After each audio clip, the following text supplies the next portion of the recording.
In The Spectator this morning, Douglas Murray poses a loaded question. What else could Israel do? As if reckless escalation, strategic vagueness, and mass civilian casualties were the only logical options left on the table for Netanyahu. But moral certitude doesn't equate with strategic wisdom. And crucially, most Iranians, opponents of their own regime, are not cheering Israeli bombs. They are praying for precision, purpose, and peace, not pyrotechnics. Murray's argument is wrapped in rhetorical brilliance, but it rests on a dangerous binary. Either act militarily or watch Iran go nuclear. He mocks de-escalation as the refuge of cowards and kitchen gardeners, scoffs at diplomacy as naive, and paints Israeli action as the only rational response to existential threat. Yet, he ignores the central fact. Escalation without strategic endgame is not courage, it is folly. Israel didn't destroy Fordow.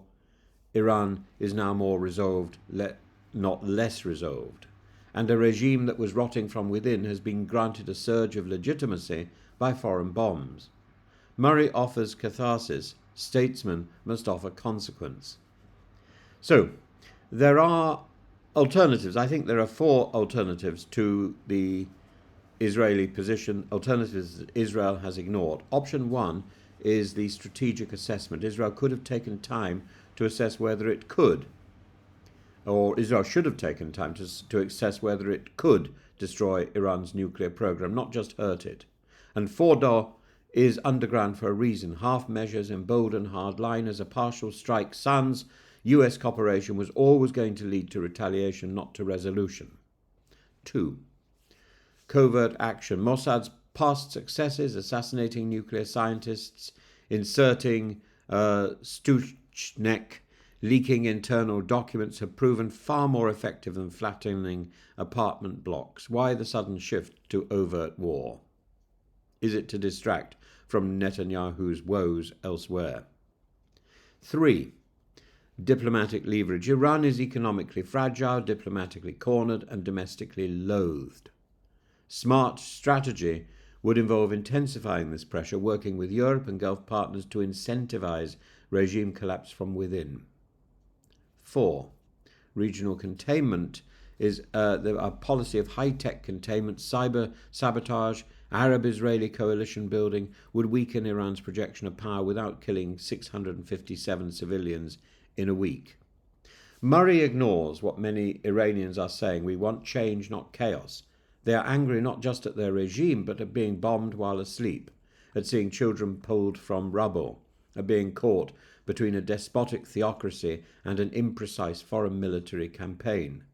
Nor does Murray address the strategic fallout. Iran may now accelerate towards the bomb. Israel has not achieved regime change. The international consensus is fraying, and meanwhile Palestinian suffering deepens and regional diplomacy withers.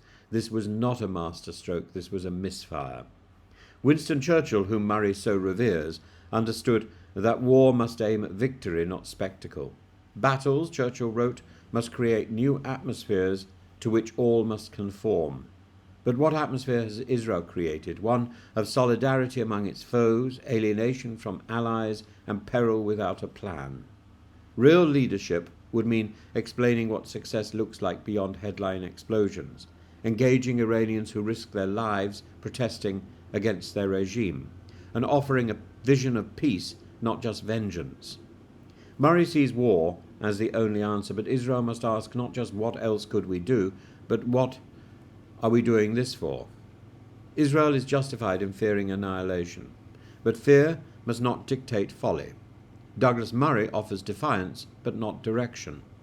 The world, including Iran's oppressed majority, deserves more than the wittering of Douglas Murray and the bomb peddling of Netanyahu. If Israel had taken the time to construct a truly winnable strategy, one rooted in clarity, alliances, and intelligence, it could have done far more than this half-cocked campaign. It could have changed the future, not just the headlines. And to answer Murray's question, what else could Israel have done? Almost anything except this.